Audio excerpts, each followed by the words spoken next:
Salam selamat pagi Bapak Ibu saudara sekalian yang terkasih. Puji nama Tuhan jika pada kesempatan pagi hari ini kita boleh memasuki minggu yang keempat di bulan November. Sebuah kesempatan bagi kita untuk bersama-sama datang kepada Tuhan, bersembah sujud, memberikan pujian, korban syukur, pengagungan kehadapannya, dan naikkan dengan segenap hati agar setiap ibadah pelayanan kita menjadi persembahan yang menyenangkan hati Tuhan. Saya mengundang seluruh jemaat untuk pamit berdiri bersama-sama, dan mari kita mengaku bahwa pertolongan kita dalam ibadah pada pagi hari ini ya sertai dengan sakramen perjamuan kudus datang dari pihak Allah Khalik langit dan bumi, yang kasih setianya kekal selama-lamanya, dan di dalam kekekalan kasihnya Dia tidak pernah meninggalkan ciptaan tangannya. Turunlah ada saudara sekalian kasih karunia, anugerah sejahtera dari Allah Bapa dan Tuhan kita Yesus Kristus. Amin. Bapa di dalam surga, kami bersyukur Tuhan kalau pada pagi hari ini kami berada di tempat ini dalam keadaan yang baik, semua karena anugerah daripada Tuhan. Penyertaan-Mu dalam hidup kami sempurna Tuhan. Terima kasih Tuhan Yesus. Sekalipun bukan hal yang mudah kami memasuki bulan akhir November ini Tuhan, tapi kami tahu Tuhan, kebaikan Tuhan terus menyertai hidup kami. Sekalipun dunia ini berubah Tuhan dengan segala perubahannya, tapi kami percaya kasih Tuhan tetap sampai hari ini. Menyerahkan seluruh hidup kami ke dalam tangan-Mu Tuhan. Tutup bungkus kami semua dengan kuat kuasa darah-Mu Tuhan. Biarlah Roh Kudus memenuhi setiap pribadi kami Tuhan. Kami percaya Tuhan, anak-anak yang berlindung dalam naungan Tuhan pasti akan dibedakan dari dunia ini. Terima kasih Tuhan Yesus, menyerahkan seluruhnya ke dalam tangan Tuhan. Tuhan Yesus terlalu baik buat hidup kami. Terima kasih untuk semuanya Tuhan. Membuka ibadah kami dalam satu nama yang berkuasa, Yesus Kristus Tuhan. Sama-sama katakan.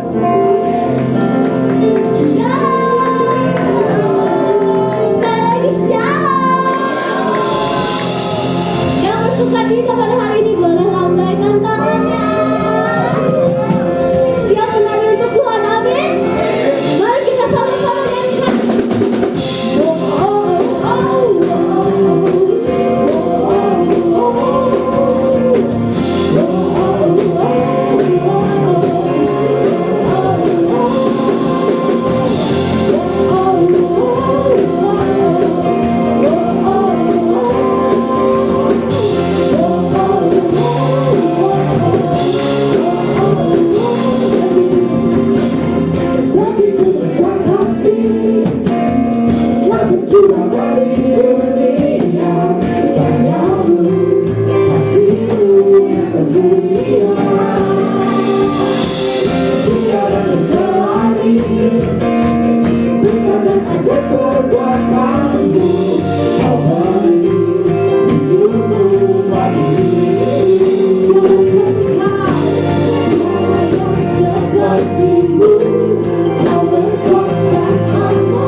Tiada kesalahan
minggu untuk maju ke depan dan Mas untuk bisa mendoakan untuk mereka.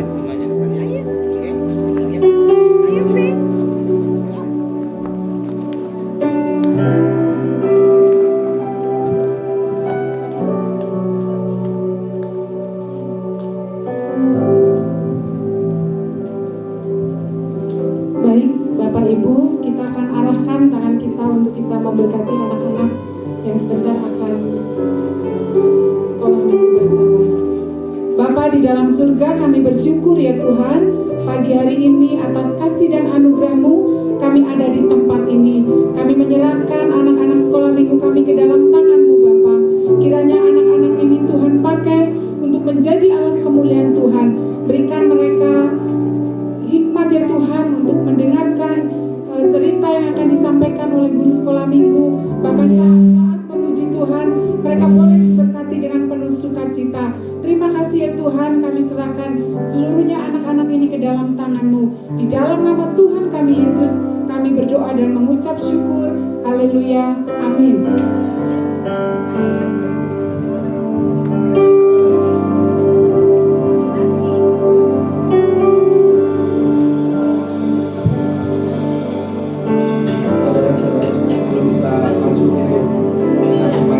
Siapkan hati untuk menaikkan pujian terlebih dahulu.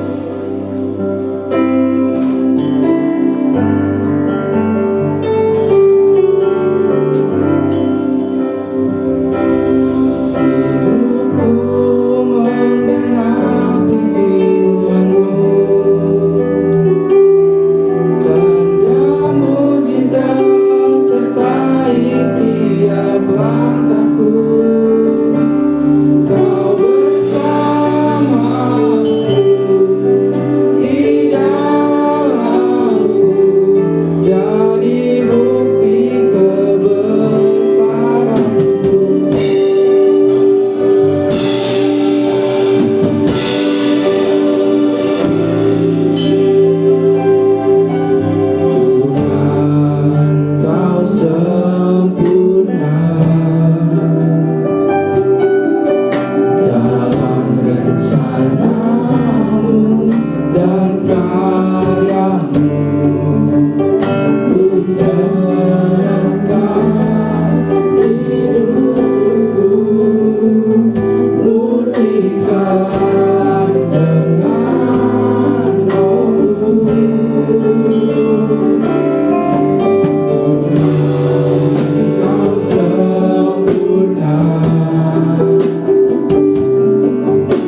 Kudus, Allah penyelamatku.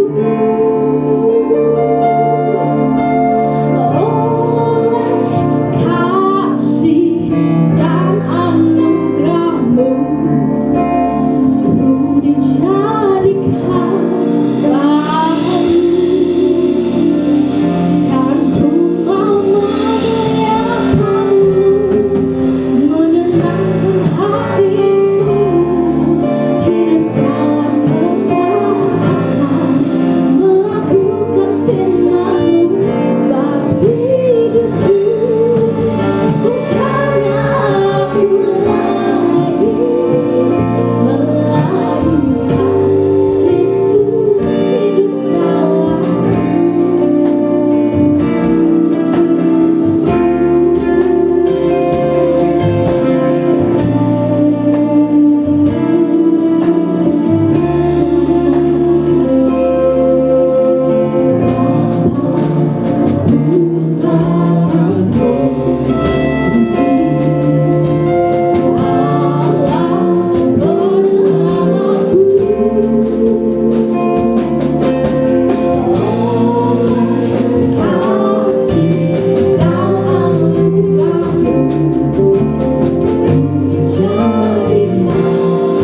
Yesus dalam hidupku selama-lamanya. Dan ini menjadi komitmen bagi setiap kami. Karena ketika Yesus ada di dalam kehidupan kami selama-lamanya, maka tidak ada yang berani melawan dan sanggup melawan. Karena kekuatan yang bersumber dari Engkau, kekuatan yang dahsyat, kekuatan yang hebat, kekuatan yang luar biasa. Biar setiap puji-pujian kami menjadi persembahan yang harum dan menyenangkan hati Tuhan. Sehingga ketika nama Tuhan disenangkan, kami tahu kemuliaan, kebesaran, keindahan, kejayaan Tuhan nyatakan di atas bumi ini. Terima kasih. Sebentar kami merenungkan kebenaran firman-Mu. Mari Engkau buka dan singkapkan rahasia firman-Mu, sehingga kebenaran firman-Mu boleh menambah kehidupan kami, pemahaman, pengertian, bahkan pengenalan yang lebih dalam akan siapa Engkau Tuhan Yesus Kristus Allah yang sesungguhnya. Siapkan setiap hati kami bagaikan tanah yang subur, dan ketika benih firman Tuhan jatuh di tanah yang baik, maka menghasilkan buah yang berlipat kali ganda bagi Tuhan dan bagi sesama. Terima kasih, jam pemberitaan firman Tuhan kami serahkan ke dalam tangan-Mu. Kami siap ya Tuhan, berbicaralah Engkau. Di dalam nama Tuhan Yesus Kristus kami berdoa. Haleluya, amin. Silakan duduk kembali. Salam Bapak Ibu jemaat Tuhan. Ya puji nama Tuhan yang terkasih. Ketika kita boleh bersama-sama ada di dalam sukacita, di dalam sejahtera, di dalam damai, di dalam hadirat Tuhan. Hari ini memasuki minggu keempat di dalam bulan November. Ketika di awal bulan kita diperingatkan dengan warning, dengan persiapan, dengan awas-awas. Dan di minggu yang kedua dikikis habis ego kita. Dan di minggu yang ketiga kita belajar untuk tidak memperdulikan pribadi masing-masing. Dan ingat bahwa semua kemuliaan hanya bagi Tuhan. Dan yang keempat, kita belajar bagaimana dalam kehidupan kita tidak ada sedikit pun, secuil pun yang namanya kemunafikan. Kebenaran firman Tuhan, mari kita renungkan bersama-sama. Tema ini menjadi tema yang sangat tajam, tema yang sangat profetik, tema yang relevan dengan dunia pada masa kini, di hari-hari terakhir. Bagian ayat ini mari kita belajar bersama-sama. Dan kita akan memperhatikan, boleh dibantu? Keadaan pada masa akhir zaman. Ayat pertama dan selanjutnya saya bacakan firman Tuhan. 2 Timotius pasal 3. Ketahuilah bahwa pada hari-hari terakhir akan datang masa yang sukar. Manusia akan mencintai dirinya dan menjadi hamba uang. Mereka akan membual dan menyombongkan diri. Mereka akan menjadi pemfitnah. Mereka akan berontak terhadap orang tua dan tidak tahu berterima kasih. Tidak mempedulikan agama. Tidak tahu mengasihi. Tidak mau berdamai. Suka menjelekkan orang. Tidak dapat mengekang diri. Garang. Tidak suka yang baik. Ayat yang keempat, suka mengkhianat. Tidak berpikir panjang, berlagak tahu, lebih menuruti hawa nafsu daripada menuruti Allah. Secara lahiriah, mereka menjalankan ibadah mereka, tetapi pada hakikatnya mereka memungkiri kekuatannya. Jauhilah mereka itu. Sebab di antara mereka terdapat orang-orang yang menyelundup ke rumah orang lain dan menyeret perempuan-perempuan lemah yang syarat dengan dosa dan dikuasai oleh berbagai-bagai nafsu, yang walaupun selalu ingin diajar, namun tidak pernah dapat mengenal kebenaran. Inilah seluruh karakter yang terjadi, yang disampaikan oleh Rasul Paulus di dalam 2 Timotius pasal yang ketiga, berkaitan dengan pengajaran yang hendak disampaikan kepada Timotius anak rohaninya, sekaligus menjadi sebuah peringatan yang tajam, yang menjadi bagian yang penting, yang menjadi pergumulan berat, yang menjadi masalah terbesar dalam dunia ini, dalam kehidupan manusia, bahkan sampai pada akhir zaman. Bukan karena gunung meletus, bukan karena tsunami, bukan karena peperangan, bukan karena kelaparan, bukan karena penyakit yang dijadikan wabah, tetapi karena karakter manusia yang sudah rusak. Kalau kita membaca ayat pertama sampai ayat yang ke-9 2 Timotius pasal 3 ini, maka kita temukan ada kesukaran besar, ada masalah besar. Kondisi moral manusia dan rohani manusia mulai pelan-pelan diruntuhkan. Sadar atau tidak sadar, kita melihat. Sadar atau tidak sadar, kita memperhatikan. Ada gejala-gejala yang membuat pergumulan Rasul Paulus pada waktu itu dan menjadi pergumulan gereja pada masa kini. Ini menjadi ciri kemunafikan. Ini menjadi pergumulan semua orang. Menjadi masalah, menjadi tantangan, bahkan menjadi hal yang perlu diperhatikan lebih dalam. Kalau kita memperhatikan ayat yang kelima, secara lahiriah mereka menjalankan ibadah mereka, tetapi pada hakikatnya mereka memungkiri kekuatannya. Dan dengan keras Rasul Paulus berkata, jauhilah mereka itu. Bapak Ibu jemaat Tuhan yang terkasih, belajar dari sini maka relevan dengan apa yang dikatakan oleh Tuhan Yesus di dalam Matius pasal yang ke-15 ayat 7 sampai ayat yang ke-9. Hai orang-orang munafik, benarlah nubuatan Yesaya tentang kamu. Bangsa ini memuliakan aku dengan bibirnya, padahal hatinya menjauh daripadaku. Percuma mereka beribadah kepadaku, sedangkan ajaran yang mereka ajarkan ialah perintah manusia. Kalimat yang ditulis di ayat firman Tuhan ini dengan tinta merah memberikan kita pengertian. Yang pertama, ini kalimat adalah ucapan Yesus secara langsung. Karena kalau kita memperhatikan di dalam Alkitab ada dua warna, hitam dan putih. Yang kedua, dengan warna merah, dengan tinta merah, dengan tulisan merah, mengingatkan kita, ini pengajaran yang disampaikan untuk mengingatkan kepada semua orang tanpa terkecuali, bahwa dengan perkataan Yesus ini, setiap orang harus ingat, setiap orang harus waspada, setiap orang harus memperhatikan kondisi dan keadaan hidupnya masing-masing. Dengan kalimat warna merah ini, Yesus ingin berkata, aku sampaikan perkataanku kepada semua orang, dan perhatikan dengan seksama.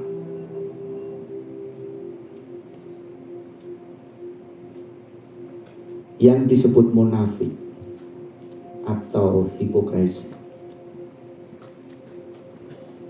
adalah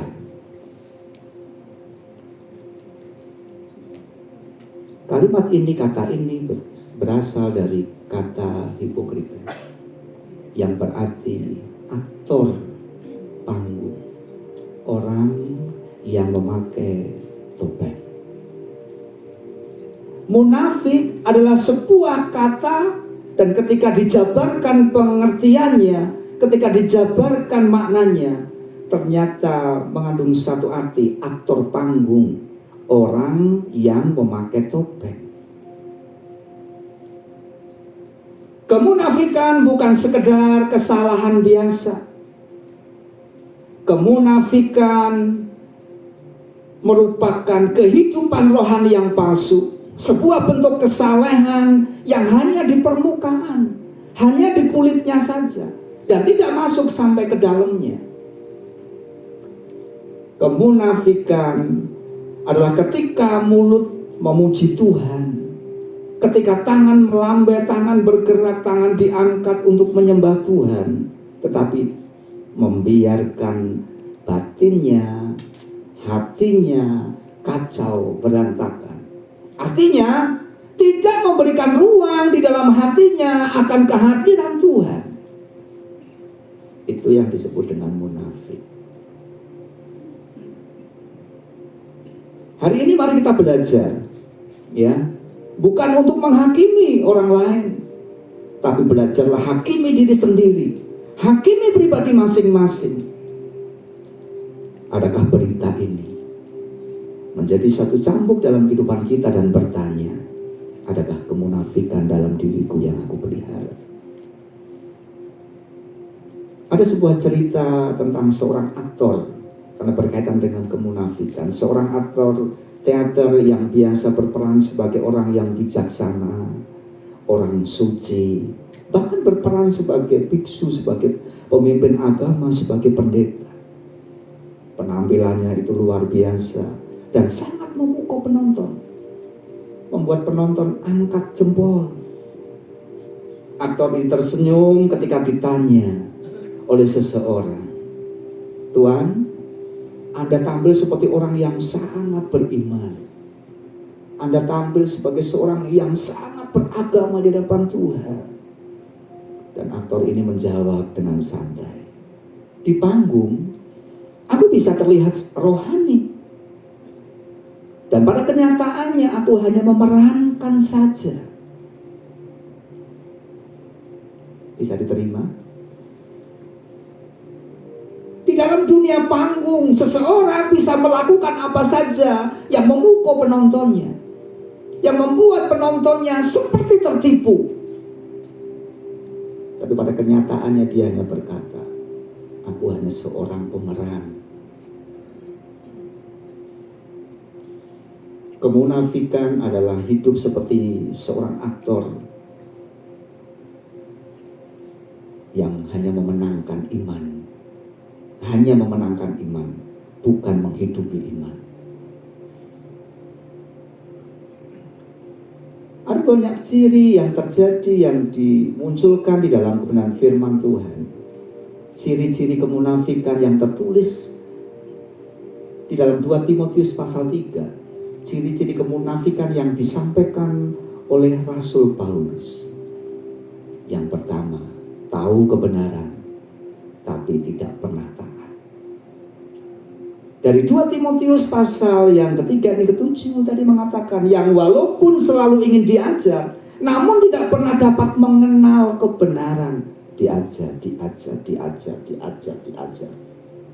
Lewat pelajaran harian, lewat pelajaran semesteran, lewat ulangan awal semester, akhir semester, sampai pada akhirnya ternyata pribadi ini ingin selalu diajar, tapi tidak pernah mengenal kebenaran itu sendiri. Gablek istilahnya, bebal, sulit diajar tentang kebenaran, sulit diajar tentang firman Tuhan. Kalau saya umpamakan seperti seorang yang suka mendengarkan firman Tuhan, ya. Zaman sekarang itu kan podcast yang berkaitan dengan firman Tuhan, inspirasi yang luar biasa. Mendengar, tahu siapa pembicara A, tahu siapa pembicara B, tahu siapa pembicara C dan sebagainya. Bahkan pembicara seantero dunia dikenal lewat podcast rohani yang ada. Tapi dia tidak pernah melakukan apa-apa. Hanya mendengar, hanya membaca. Seperti firman Tuhan menjadi sebuah hiburan. Firman Tuhan hanya selewat, hanya sekilas yang didengarkan. Masuk telinga kanan, keluar telinga kiri, atau masuk telinga kiri, keluar telinga kanan. Yakobus pasal 1 ayat yang ke-22 mengatakan, tetapi hendaklah kamu menjadi pelaku firman dan bukan pendengar saja. Hendaklah kamu menjadi pelaku firman dan bukan pendengar saja. Sebab jika demikian, kamu menipu dirimu sendiri. Munafik itu. Secara tidak langsung, Yakobus ingin menyampaikan kemunafikanmu ketika engkau mendengar firman Tuhan saja dan tidak pernah melakukan, dan kamu menipu dirimu sendiri. Sama saja orang yang berkhotbah di depan Bapak Ibu Saudara. Sudah persiapan waktu jauh-jauh, menyampaikan dengan teriak, dengan keras, dengan lantang, tapi nggak pernah melakukan firman Tuhan. Itu namanya munafik. Ada seorang yang punya kerinduan untuk membuat badannya sehat, membuat badannya bagus, membuat badannya atletis. Dia membeli banyak buku, menonton video-video, setiap hari fitness, setiap hari nge-gym, mulai olahraga dengan sungguh-sungguh. Tapi pada waktu olahraga, pada waktu jam olahraga, dia tidak pernah bangun dari tempat tidurnya. Dia tidak pernah menggerakkan badannya. Ketika ditanya sama temennya, ayo kita olahraga, besok saja lah, nggak sempet hari ini, capek badan ini, capek kerjaan, mikir kerjaan. Dan akhirnya tidak pernah mencoba untuk latihan, tidak pernah mencoba untuk praktek. Jadi semua buku-buku, semua video yang didengarkan hanya sebuah pengetahuan dan tidak membawa hasil. Demikian orang Kristen yang suka mendengar firman Tuhan, seperti pendengar podcast inspirasi, seperti mendengar khotbah, seperti mendengar YouTube firman Tuhan, tapi hanya sebagai pendengar saja.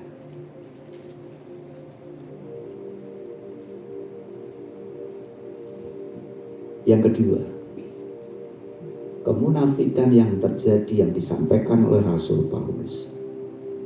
Beribadah hanya untuk identitas. Kemarin waktu saya ngajar anak-anak kelas 7, 8, 9, saya bertanya, anak-anak kamu lebih suka ibadah hari Jumat atau ibadah hari Minggu? Maksud Pak Guru apa? Anak-anak lebih suka ibadah hari Jumat atau ibadah hari Minggu? Saya angkat tangan, ibadah hari Minggu Pak, di mana di gereja ini? Saya ibadah hari Minggu Pak, di mana di gereja ini? Coba perhatikan sekali lagi perkataan. Anak-anak lebih suka ibadah hari Jumat atau ibadah hari Minggu? Ibadah hari Minggu Pak. Apa sebabnya? Karena yang ibadah hari Minggu itu orang Kristen. Yang ibadah hari Jumat non Kristen. Kamu tahu bahwa dengan ibadah hari Minggu kamu cari Tuhan, kamu muliakan Tuhan, menyenangkan hati Tuhan. Tahu Pak? Yang berikutnya, karena Bapak yang nyuruh. Berikutnya lagi, karena Bapak mengharapkan saya harus nulis, memberikan laporan setiap hari Jumat. Ada orang-orang tertentu yang kata Rasul Paulus dalam 2 Timotius pasal 3 ini, secara lahiriah mereka menjalankan ibadah mereka, tetapi pada hakikatnya mereka memungkiri kekuatannya. Rasul Paulus berkata ada orang yang menjalankan ibadah dalam bentuk sebagai bentuk lahiriah. Kenapa? Karena aku orang Kristen. Tapi secara hati tidak pernah muncul bagaimana connectingnya dengan Tuhan. Makanya Nokia punya logo connecting people. Komunikasi manusia dengan manusia. Komunikasi manusia dengan Tuhan, ciptaan dengan penciptanya lewat ibadah, lewat persekutuan, lewat pelayanan. Saya ulik, saya cari istilah yang dipergunakan. Secara lahiriah mereka menjalankan ibadah mereka. Kata menjalankan ini di sini seperti perform, mempertontonkan atau mempertahankan penampilan. Secara lahiriah mereka mempertontonkan, mereka sedang perform di depan banyak orang, di depan seluruh jemaat, dan mempertahankan penampilannya. Tetapi secara dan pada hakikatnya mereka memungkiri kekuatannya. Karena itu Rasul Paulus berkata, jauhi mereka itu. Rasul Paulus tidak berkata, benci mereka itu. Tidak. Singkirkan mereka itu. Tidak. Jauhi mereka itu. Artinya ada sebuah tanggung jawab. Supaya kita belajar. Baca Alkitab. Tetapi tidak membuat keputusan berdasarkan firman Tuhan. Sering berdoa, tetapi tanpa ketaatan. Melayani Tuhan, tetapi tidak membiarkan Tuhan melayani hati kita. Ibadahnya hanya bersifat identitas. Karena aku orang Kristen, makanya aku ibadah hari Minggu. Karena aku orang Kristen, maka aku pengen ibadah hari Minggu. Tapi bagaimana ketika mendengarkan firman Tuhan, ketika menyanyi, ketika menyembah Tuhan, ketika mengagungkan Tuhan? Adakah sebuah kerinduan komunikasi secara pribadi antara kita dengan Tuhan?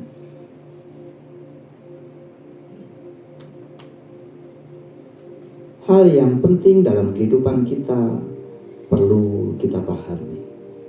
Karena Yesaya juga berkata, Yesaya pasal 29. Oleh karena bangsa ini datang mendekat dengan mulutnya dan memuliakan aku dengan bibirnya, padahal hatinya menjauh daripadaku, dan ibadahnya kepadaku hanyalah perintah manusia yang dihafalkan.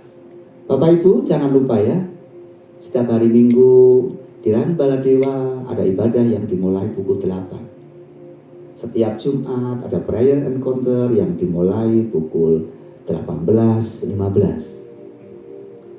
Setiap hari Rabu pagi jam 10 ada Give Vanita.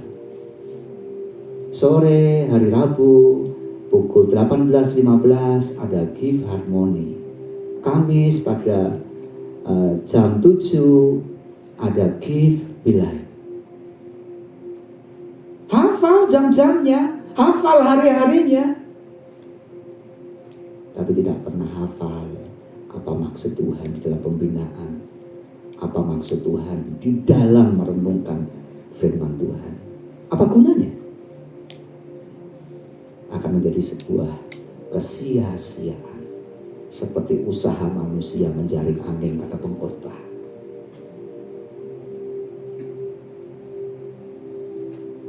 Yang ketiga, mau dikagumi. Wah, kagum banget pemain musiknya, WL-nya, singernya, soundman-nya, multimedianya, semuanya kagum luar biasa. Hanya sebatas dikagumi.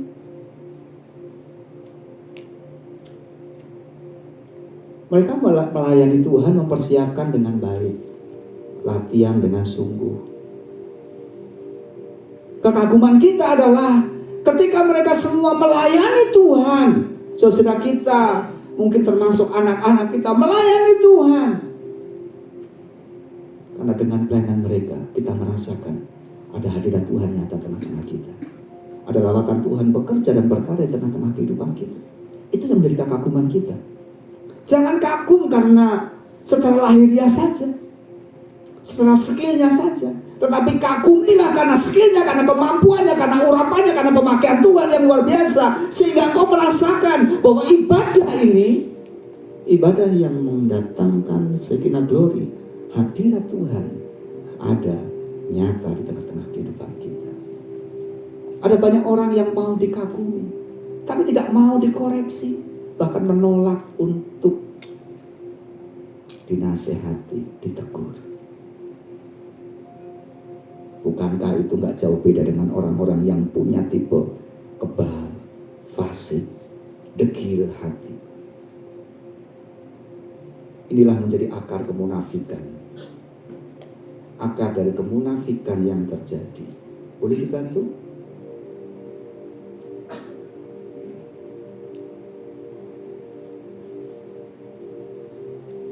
Amsal pasal 12 ayat yang pertama berkata, siapa mencintai didikan, mencintai pengetahuan, tetapi siapa membenci teguran adalah dungu. Sangat jelas, orang ini adalah orang yang menolak dikoreksi. Dan itu menjadi sebuah kebodohan. Kebodohan bukan karena tidak sekolah, tapi kebodohan karena dia tidak mau sekolah rohani di dalam Tuhan. Suka dipuji, suka disanjung, tetapi pada hasilnya dia tidak mau ingatkan, tidak mau dinasehati. Dan orang-orang yang maunya hanya dipuji, hanya disanjung, sulit menerima ayat ini. Karena itu dengan keras Yesus mengingatkan, celakalah kamu hai orang-orang ahli-ahli Taurat dan orang-orang Farisi. Hai kamu orang munafik, sebab kamu sama seperti kuburan yang dibalur putih, yang sebelah luarnya memang bersih, tampaknya, tetapi yang dalamnya penuh tulang belulang dan berbagai jenis kotoran. Sangat keras Yesus mengingatkan. Sekali lagi, kalimat ini ditulis dengan tinta merah. Sebuah peringatan, sebuah warning bagi kita. Warning bagi jemaat. Dulu pada waktu itu, 2000 tahun yang lalu, lebih daripada itu, Tuhan sudah mengingatkan. Tapi sampai hari ini masih banyak orang-orang yang merasa bahwa dirinya seperti melakukan perintah Tuhan, seperti menjalankan aturan Tuhan. Tapi Tuhan berkata, kamu sama seperti kuburan yang dibalut putih, yang sebelah luarnya memang bersih tampak, tetapi yang dalamnya penuh dengan tulang belulang dan berbagai jenis kotoran.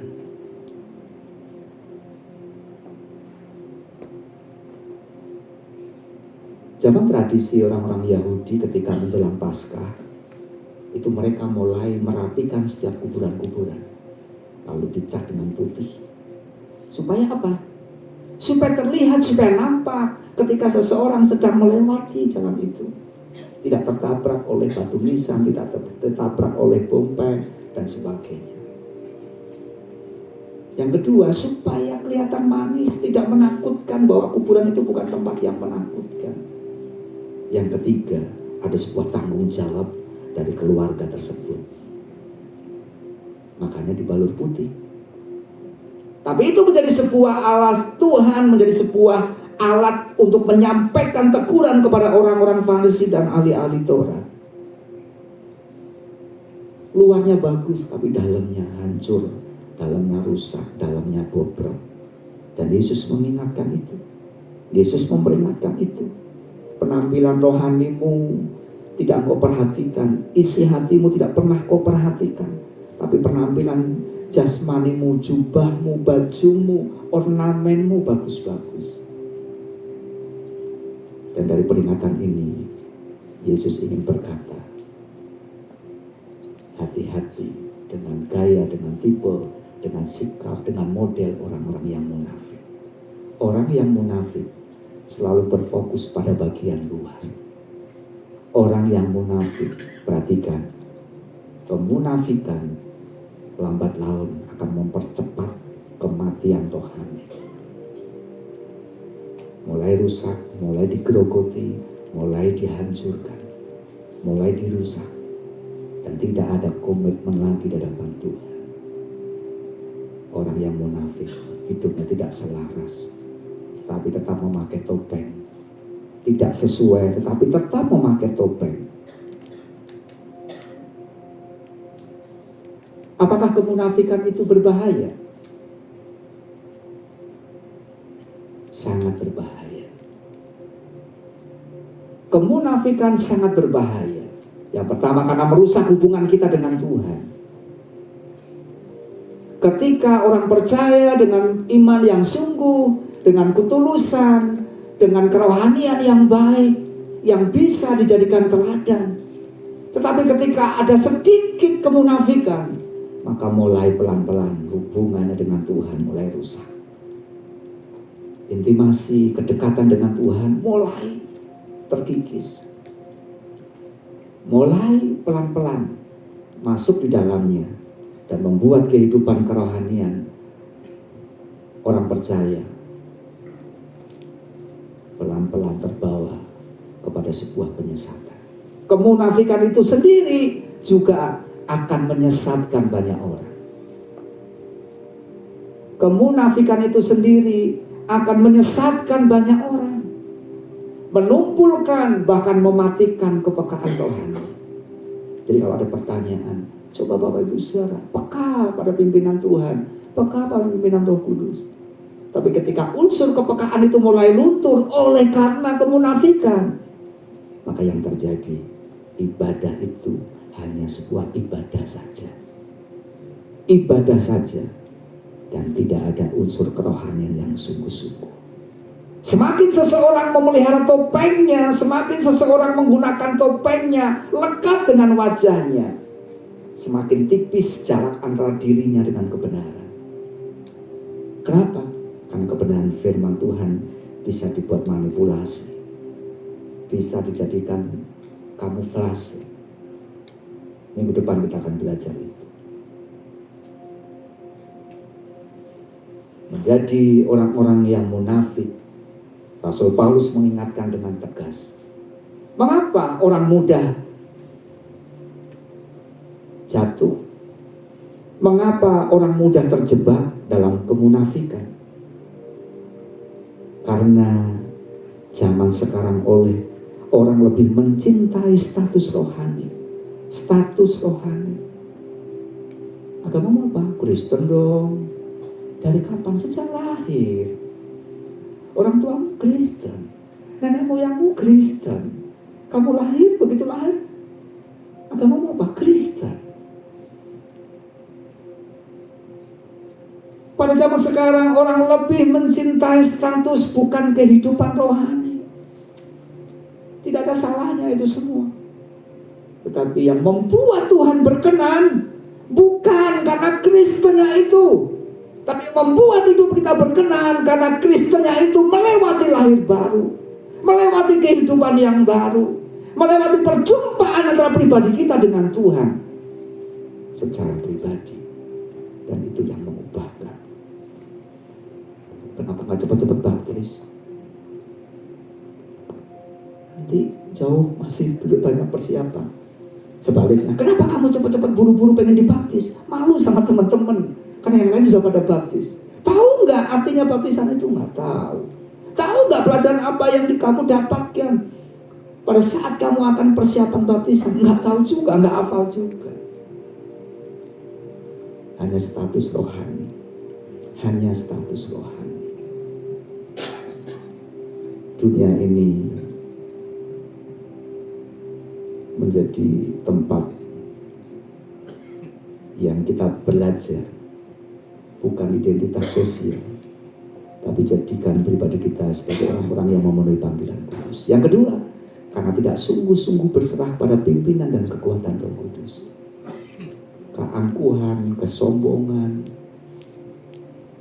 merasa diri mampu, gak perlu pertolongan Tuhan, gak perlu pimpinan Tuhan, gak perlu kekuatan Tuhan, gak perlu Roh Kudus.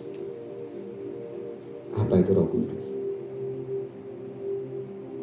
Orang-orang yang tidak sungguh-sungguh berserah pada pimpinan dan kekuatan Allah, maka dirinya mulai mengalami kerapuhan, seperti kayu yang ketika masuk mengat di dalamnya. Sekali waktu nanti di bawahnya banyak kotoran mengat itu, lapuk pada akhirnya. Kerohanian yang tidak punya hubungan dekat, tidak punya relasi yang dekat dengan Tuhan, menjadi kerohanian yang dangkal, dan ibadahnya akan menjadi ibadah yang hanya formalitas saja. Tanpa rohani, tanpa kehidupan rohani, maka yang terlihat adalah apa yang tidak Tuhan pernah lihat. Apa itu? Karena kosong.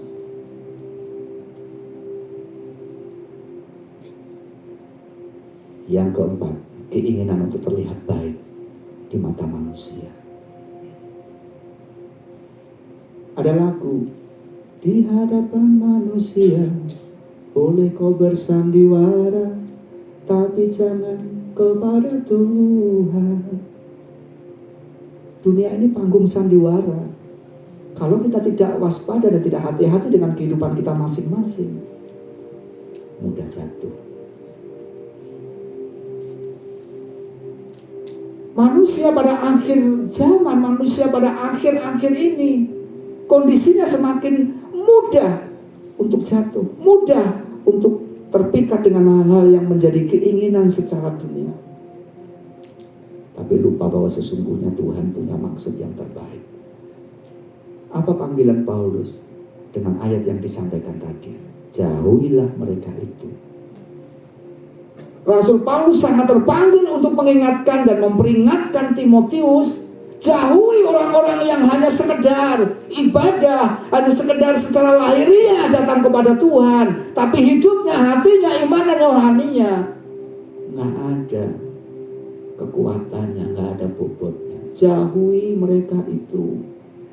Jauhi mereka itu.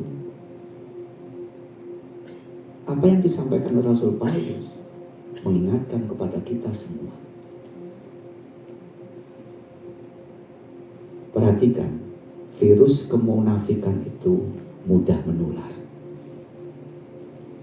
Virus kemunafikan itu mudah menular. Pola pikirnya merusak tatanan komunitas rohani, komunitas orang percaya. Tidak kita menyingkirkan, tidak kita pungkiri, tetapi dengan adanya virus-virus kemunafikan itu, bentengi diri, siapkan hati, siapkan pribadi. Karena kebenaran, karena Tuhan, karena firman Tuhan menuntut sebuah pertobatan, menuntut sebuah pertobatan.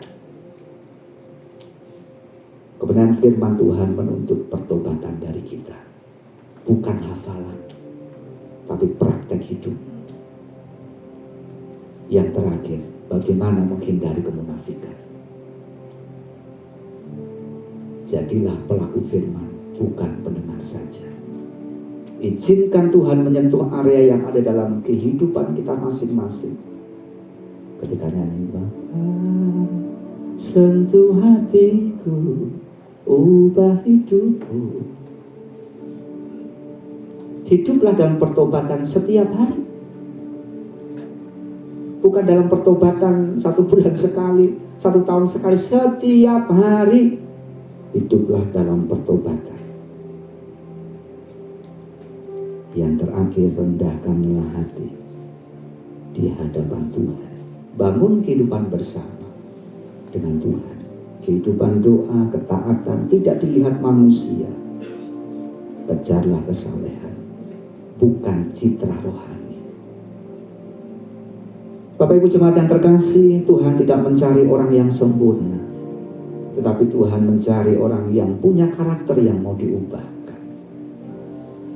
Ada orang yang berkata, patuk bisa diobati, tapi watak tidak bisa diobati. Bisa ketika dia berjumpa dengan Tuhan secara pribadi.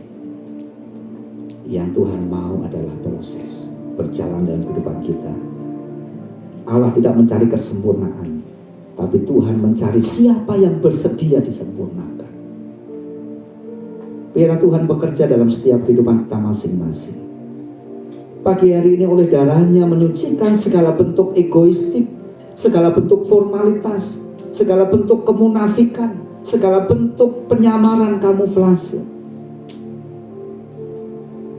Dan hari ini menjadi kesempatan bagi kita untuk membereskan hati dan kehidupan kita di hadapan Tuhan. Agar kehidupan kita berkenan, agar kehidupan kita menyenangkan hati Tuhan. Dan pada akhirnya kehidupan kita memperoleh mahkota kehidupan. Mari kita datang kepada Tuhan. Bapa di dalam surga, terima kasih untuk kebenaran firman-Mu yang boleh mengingatkan kepada setiap kami. Pagi ini kami diajar, pagi ini kami ditegur, pagi ini kami dibawa untuk masuk dalam sebuah pengalaman yang baru. Bahwa sesungguhnya masa-masa akhir terlalu banyak pelanggaran moral, terlalu banyak pelanggaran rohani, terlalu banyak pelanggaran firman Tuhan. Karena tatanan kehidupan masyarakat yang hancur, yang bobrok, yang rusak. Tetapi di masa-masa akhir ini Engkau mengingatkan kami untuk menjadi orang-orang yang sungguh-sungguh transparan di hadapan-Mu, yang kelihatan jelas di hadapan-Mu apa isi hati kami, apa isi kedalaman hidup kami. Tolong kami ya Roh Kudus, mampu setiap kami, mampukan setiap kami, mampukan setiap kami berjalan bersama-Mu oleh karena kekuatan Roh Kudus. Dalam nama Tuhan Yesus Kristus. Jemaat Tuhan yang terkasih, mari kita siapkan pribadi kita, hati kita, iman kita. Sebelum kita masuk dalam sakramen perjamuan kudus, mari kita koreksi hati kita. Adakah hal-hal yang kurang berkenan di hadapan Tuhan? Sebelum kau jauh lebih dalam masuk dalam persekutuan dengan tubuh dan darah Kristus, mari bereskan diri, Jangan ada dosa yang kita sembunyikan, dan dengan segala kerendahan hati mari kita mengaku serta pengampunan daripadanya, sehingga perjamuan kudus sungguh-sungguh menjadi berkat. Saya mengundang para pelayan perjamuan kudus untuk maju ke depan dan kita mengambil waktu untuk sujud bersama-sama.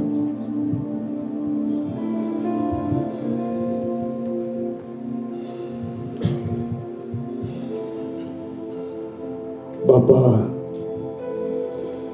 kami sebagai pelayan-pelayan perjamuan kudus bersama dengan jemaat-Mu datang menghampiri takhta hadirat Tuhan. Mohon kasih karunia dan pengudusan dari Engkau. Jika di dalam kehidupan kami ini Tuhan, kami masih banyak menyimpan kemunafikan dalam hidup kami.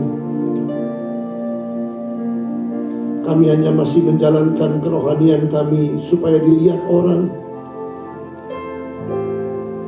Tapi pagi hari ini, sebelum kami makan dan minum tubuh dan darah Yesus,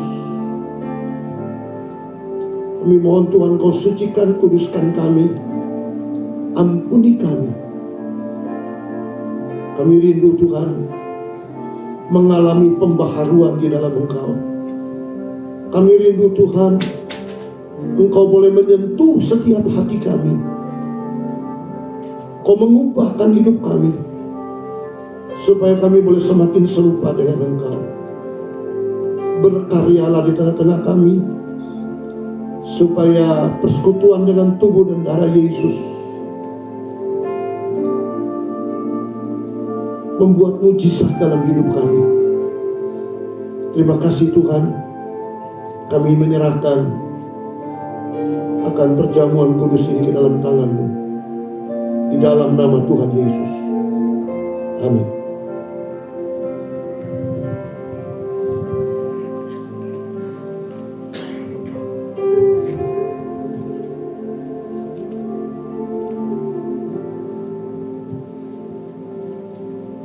Perjamuan kudus menjadi perintah Tuhan agar kita ingat korban Kristus di kayu salib.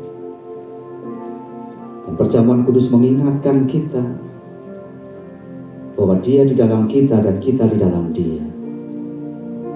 Dan perjamuan kudus merupakan persekutuan antara tubuh dan darah Kristus yang menyatu dengan kita. Sebagai saudara seiman, hendaklah kita saling mendukung. Sebagai tubuh Kristus, saling membantu, saling mendoakan, dan bukan saling menghakimi.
Saya undang untuk paling ini bersama-sama.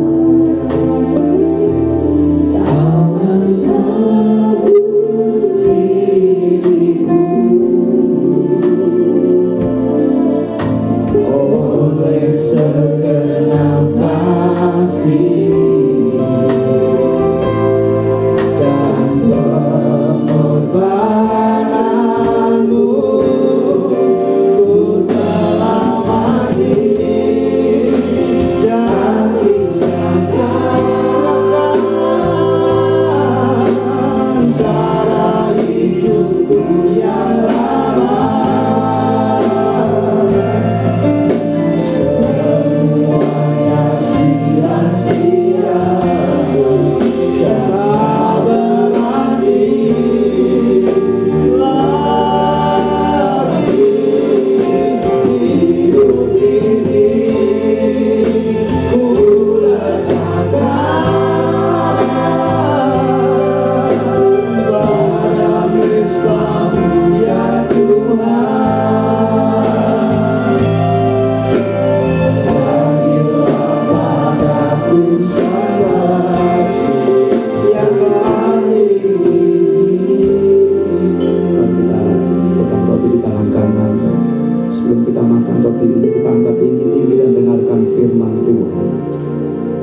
Sebab apa yang telah kuteruskan kepadamu telah aku terima dari Tuhan, yaitu bahwa Tuhan Yesus pada malam waktu Ia diserahkan mengambil roti, dan sesudah itu Ia mengucap syukur atasnya. Ia memecah-mecahkan dan berkata, inilah tubuhku yang diserahkan bagi kamu.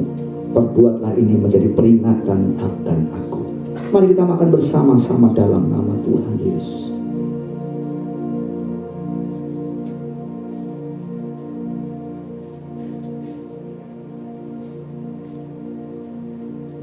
Pegang anggur di tangan kanan lebih tinggi dari kepala kita, dan mari bersyukur untuk darah Kristus yang tertumpah di Kalvari dan membuat kita menikmati anugerah keselamatan.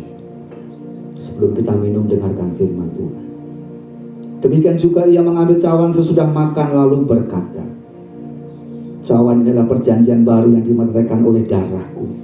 Perbuatlah ini setiap kali kamu meminumnya menjadi peringatan akan aku. Sebab setiap kali kamu makan roti ini dan minum cawan ini, kamu memberitakan kematian Tuhan sampai Ia datang. Dalam nama Tuhan Yesus, mari kita minum bersama-sama.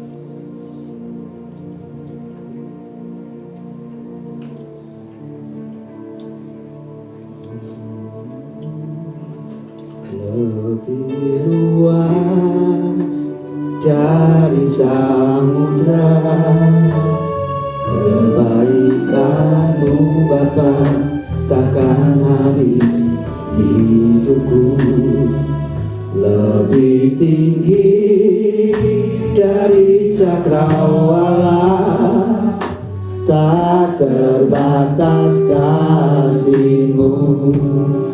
Sungguh ku bersyukur.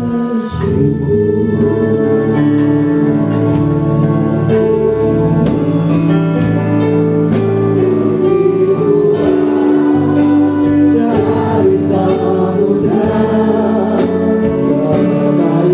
kebaikan-Mu Bapa, takkan habis di hidupku. Lebih tinggi dari cakrawala, tak terbatas kasih-Mu. Sungguh ku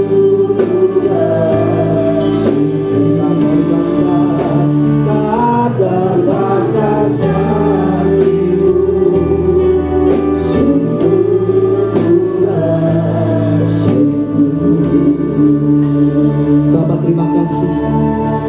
Terima kasih untuk kekuatan yang Kau berikan. Terima kasih untuk kebaikan yang boleh kami terima. Terima kasih untuk kasih setia yang tidak pernah berkesudahan.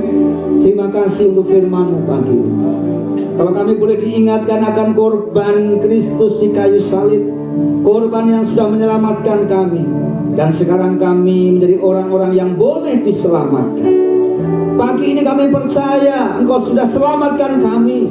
Kuasa-Mu sudah dicurahkan di tengah-tengah ibadah kami. Yang sakit disembuhkan, yang susah dihiburkan, yang lemah dikuatkan. Berkat-Mu mengalir dalam hidup kami. Berkat-Mu mengalir dalam rumah tangga kami. Berkat-Mu mengalir dalam pekerjaan kami. Berkat-Mu mengalir dalam setiap studi dan pelayanan kami, sehingga kami boleh menikmati sukacita surga ini. Terima kasih Bapa. Segala puji hormat bagi Engkau di tempat maha tinggi. Di dalam nama Tuhan Yesus Kristus kami berdoa dan bersyukur. Amin. Silakan duduk kembali. Mari setiap kita mempersiapkan untuk memberikan yang terbaik kepada Tuhan lewat persembahan kita.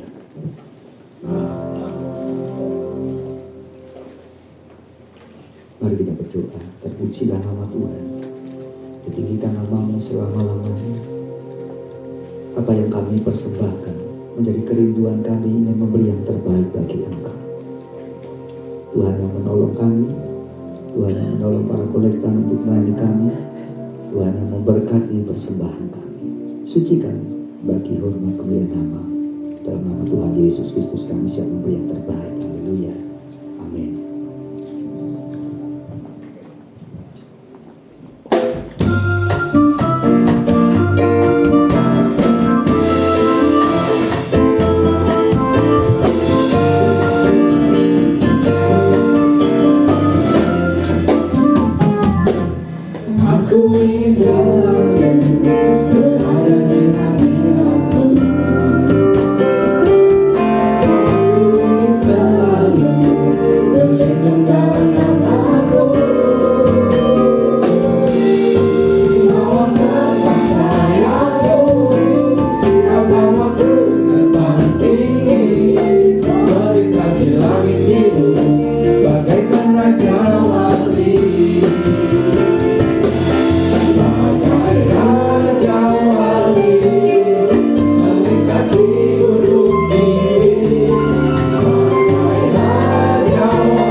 Happy birthday, happy birthday, happy birthday to you.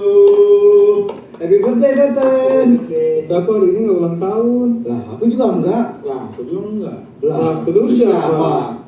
Yang ulang tahun itu gereja kita. Gereja kita akan merayakan ulang tahun yang ke-10 atau lustrum kedua. yang bertemakan dari akar yang kuat menuju buah yang berlimpah.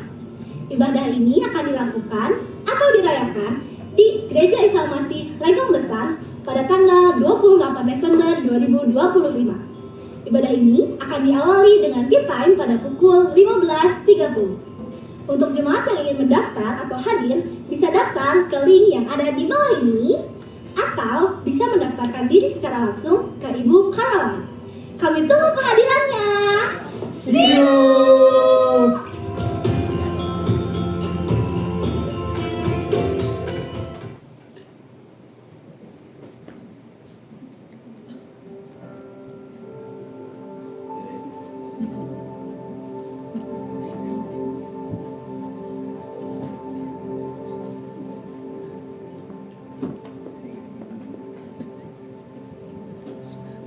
Ya, itu sekilas mengenai acara ulang tahun gereja kita, Rayon Baladewa yang ke-10 ya.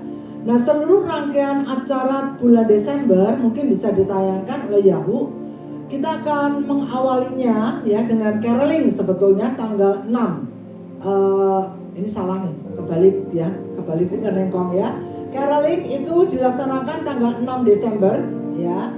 Siapa saja yang akan dikunjungi nanti akan ada kejutan ya dari Sinterklas Rayon Baladewa. Tunggu saja ya.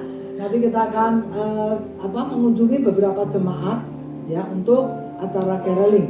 Kemudian tanggal 21 seperti yang sudah beberapa kali diumumkan, kita akan ibadah rutin ya. Kita ibadah rutin tanggal 7, 14 dan 21 Desember. Ibadah rutin pukul 8. Dan tanggal 21 Desember itu ada acara Natal gabungan MD6 Majelis Daerah 6 yaitu Gereja Isa Masih se-Jawa Barat pukul 4 sore di Grand Sudirman Ballroom. Jadi yang sudah mendaftar silakan untuk kita bersama-sama hadir di acara tersebut. Nah, tanggal 25 kita ada ibadah khusus Natal ya. Tanggal 25 Desember pukul 8 pagi. Pembicaranya ada di sini di belakang ya, yang pakai baju putih Bapak Penatua Buyung ya. Nah, ibadah ini akan diakhiri dengan door prize ya. Jadi wajib hadir Bapak Ibu sekalian. Kemudian tanggal 28 tadi sudah diumumkan ya, kita akan merayakan ulang tahun yang ke-10 Rayon Baladewa ini. Dan tolong daftar kepada Ibu Caroline karena minggu depan kita akan dibagi undangannya. Dan tolong bagi tamu-tamu yang diundang juga namanya tolong disertakan untuk nanti ditulis di dalam undangan ya.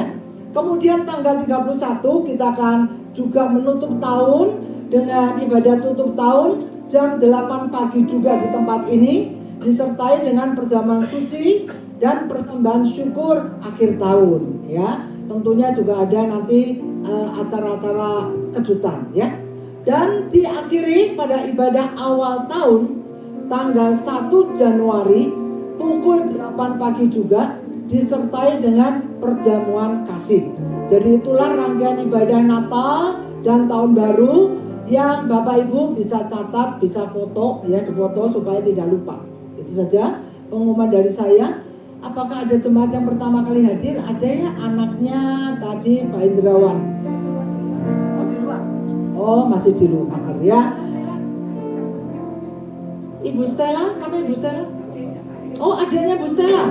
Waduh.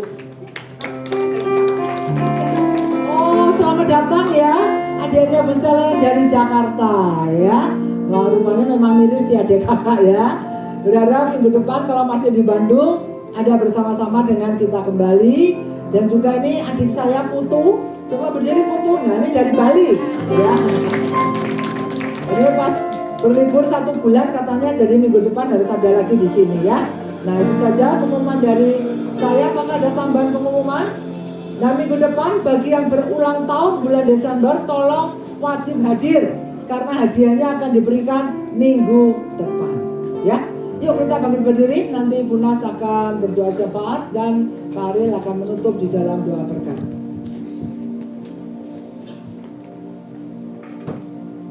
Mari Bapak Ibu, kita akan mengakhiri rangkaian ibadah kita pagi hari ini. Kita akan bersatu di dalam doa.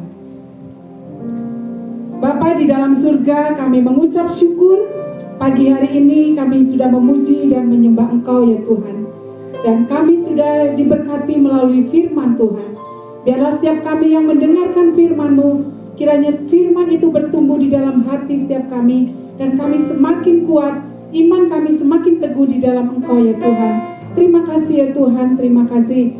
Bapa, saat ini kami menyerahkan ya Tuhan untuk hamba-Mu Pendeta Ariel yang sudah menyampaikan firman. Biarlah Tuhan yang memakai hamba-Mu untuk menjadi berkat dimanapun Pak Ariel melayani dan juga keluarganya. Tuhan, kami berdoa saat ini untuk seluruh pelayan-pelayan Tuhan yang sudah ambil bagian di dalam pelayanan, baik tim WL, singer, tim musik, untuk multimedia, untuk sound system, untuk kameramen, untuk asyir, untuk kolektan, untuk seluruh pelayan perjamuan kudus, pelayan doa ya Tuhan, kami serahkan dalam tangan-Mu. Biarlah Tuhan Kau memberkati setiap pelayanan mereka, agar senantiasa pelayanan mereka menyenangkan dan menyukakan hati Engkau ya Bapa. Terima kasih Tuhan. Kami pagi hari ini menyerahkan untuk kegiatan gereja kami sepekan ya Tuhan, baik untuk latihan angklung esok sore di tempat ini, untuk hari Rabu Gift Kaum Wanita, hari Kamis Gift Harmony, Gift Be Life ya Tuhan, juga untuk doa prayer encounter hari Jumat malam. Kami serahkan juga untuk PRBK hari Sabtu dan latihan musik yang ada di tempat ini. Terima kasih Tuhan, biarlah melalui setiap aktivitas yang diadakan di tempat ini, kiranya boleh memuliakan nama Tuhan, dan jemaat Tuhan boleh diingatkan untuk mereka juga boleh bergabung baik dalam gift ataupun dalam doa prayer encounter ya Bapa. Terima kasih ya Tuhan, terima kasih Bapa. Saat ini ya Tuhan, kami juga berdoa untuk Tulip Gesos di tempat ini. Tuhan yang memberkati. Kami percaya Tuhan, kami yang dengan nyaman beribadah di tempat ini, kiranya Tuhan Kau juga akan memberkati Tulip Gesos ini ya Tuhan. Baik seluruh karyawan yang ada, bahkan tetangga-tetangga kami kanan kiri depan belakang, melalui ibadah yang kami adakan di tempat ini, nama Tuhan dimuliakan, dan mereka boleh suatu hari nanti percaya dan mengenal bahwa Yesus adalah Tuhan dan Juru Selamat. Terima kasih Tuhan, tamu-tamu hotel yang ada, Tuhan juga memberkati mereka. Bapa, kami berdoa saat ini ya Tuhan untuk acara Natal MD ya Bapa, yang akan diadakan di Grand Sudirman Ballroom. Biarlah pada tanggal 21 Desember, kiranya Engkau Allah, kami serahkan dalam tangan-Mu setiap persiapan-persiapan yang dilakukan saat ini, acara-acara yang akan ditampilkan. Tuhan Kau campur tangan, agar melalui Natal MD 6 Jawa Barat ini, nama Tuhan dimuliakan, dan seluruh jemaat Tuhan dari Bandung maupun Cirebon, Jamlang yang akan hadir, kami percaya Tuhan mereka akan diberkati. Cuaca pada tanggal 21, Tuhan berikan cuaca yang baik ya Tuhan. Seluruh jemaat Tuhan yang hadir, mereka boleh dengan sungguh-sungguh dan motivasi yang benar untuk memuliakan dan meninggikan nama Engkau ya Tuhan. Seluruh dana yang dibutuhkan, Tuhan mencukupkan dan Tuhan menyediakan. Terima kasih ya Tuhan. Bapa, kami berdoa ya Tuhan untuk acara lustrum kami yang kedua, ulang tahun gereja kami yang ke-10 yang diadakan di GIA Lengkong Besar Pusat ya Tuhan. Kami serahkan dalam tangan-Mu pada hari Minggu tanggal 28 Desember. Kami percaya Tuhan, anak-anak-Mu yang sudah mempersiapkan acara demi acara, kami serahkan dalam tangan-Mu. Tuhan memberikan kesehatan, kekuatan. Tuhan menolong mereka ya Tuhan, agar pada tanggal 28 Desember kami semua boleh bersuka cita bersama, menikmati akan hadirat Tuhan, menikmati akan penyertaan Tuhan di dalam ulang tahun gereja kami yang ke-10 ini Tuhan. Gereja yang kami pakai Lengkong Besar, Tuhan memberkati. Tuhan juga senantiasa menguduskan ya Bapa. Terima kasih ya Tuhan, seluruh kebutuhan yang diperlukan, seluruh pelayan-pelayan Tuhan, semuanya kami serahkan dalam tangan Tuhan. Tuhan yang mempersiapkan, Tuhan yang campur tangan, sehingga semuanya berjalan dengan lancar, dan seluruh jemaat Tuhan boleh tergerak hadir untuk bersama-sama bersuka cita di dalam Engkau ya Bapa. Terima kasih ya Tuhan, terima kasih Bapa di dalam surga. Kami menyerahkan seluruh jemaat Tuhan yang hadir pada pagi hari ini. Tuhan memberkati apapun yang menjadi pergumulan di dalam kehidupan anak-anak-Mu Bapa. Engkau yang mengetahui, Engkau yang mendengar akan doa-doa anak-anak-Mu, Engkau yang memberikan jawaban dalam setiap doa dan pergumulan jemaat Tuhan. Kami yang datang dengan masalah kami yang datang dengan beban kehidupan ekonomi kami, masalah keluarga kami, hubungan suami istri, hubungan dengan menantu, hubungan dengan mertua, bahkan dengan anak-anak. Kami serahkan dalam tangan-Mu Tuhan, Kau berikan yang terbaik, pulihkan dan berikan senantiasa ya Tuhan sukacita di dalam Engkau, sehingga kami pulang dari tempat ini, kami boleh membawa berkat-berkat surgawi untuk kami bersama-sama merasakan dengan keluarga kami, anak-anak-Mu yang sekolah, anak-anak-Mu yang mencari pekerjaan. Tuhan menolong dan memberkatinya ya Bapa. Terima kasih ya Tuhan, kami berdoa untuk saudara-saudara kami yang pagi hari ini tidak sempat hadir. Mungkin mereka mengalami kelemahan tubuh, mereka ada hal yang mereka tidak bisa hadir. Kiranya Tuhan, Kau yang Maha Tahu, Kau yang mengetahui dan menilik setiap mereka, sehingga kesempatan yang akan datang mereka juga boleh hadir bersama-sama dengan kami di tempat ini ya Tuhan. Terima kasih ya Tuhan, terima kasih. Kami serahkan seluruh doa kami hanya ke dalam tangan-Mu ya Bapa. Di dalam nama Tuhan kami Yesus, kami berdoa dan mengucap syukur. Haleluya.